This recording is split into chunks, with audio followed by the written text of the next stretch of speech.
प्रस्तुत कहानी श्रम ही पुण्य, कथा मंजूषा भाग 7 पुस्तक से ली गई है। पाठ 1।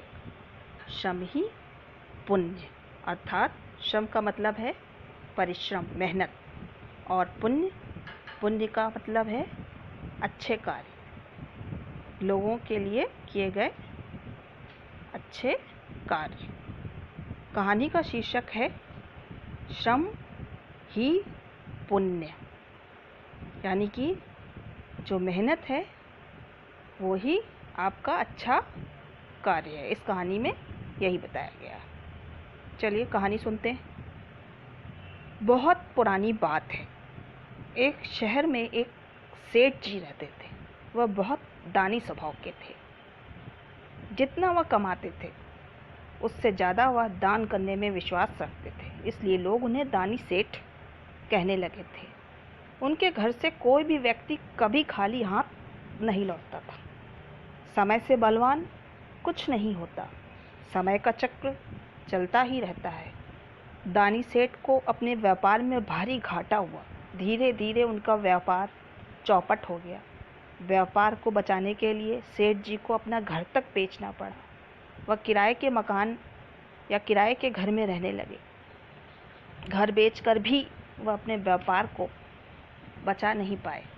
व्यापार में उन्हें लगातार घाटा ही घाटा हो रहा था। दानी सेठ मजबूरीवश अपना मान सम्मान बचाने के लिए वह नगर छोड़कर चल दिए। वह उस स्थान से बहुत दूर चले गए।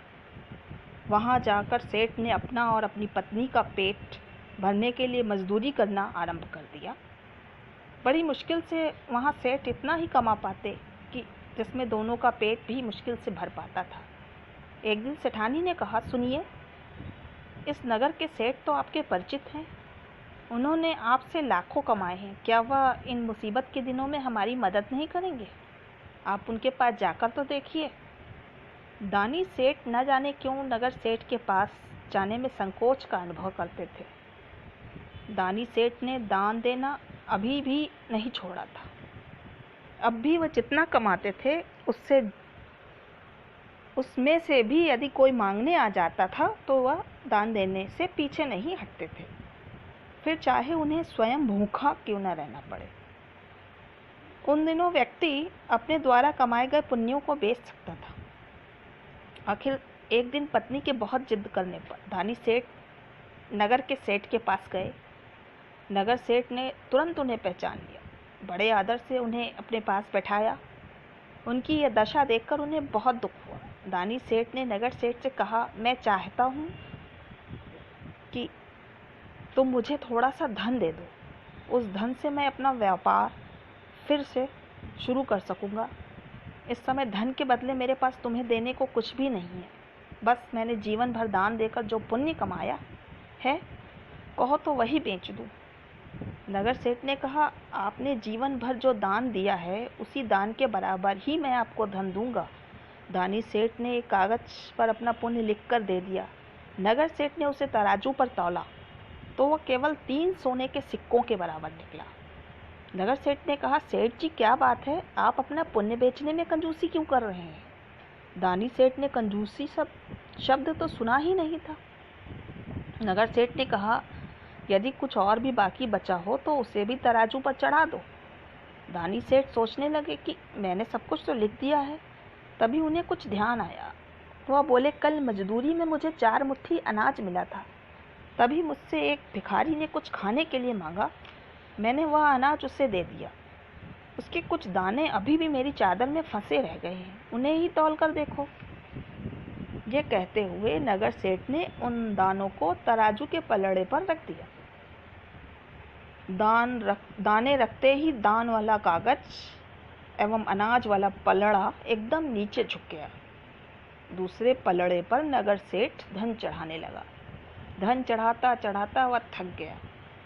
उसने अपनी सारी संपत्ति चढ़ा दी, पर दाने वाला तराजू झुका ही रहा।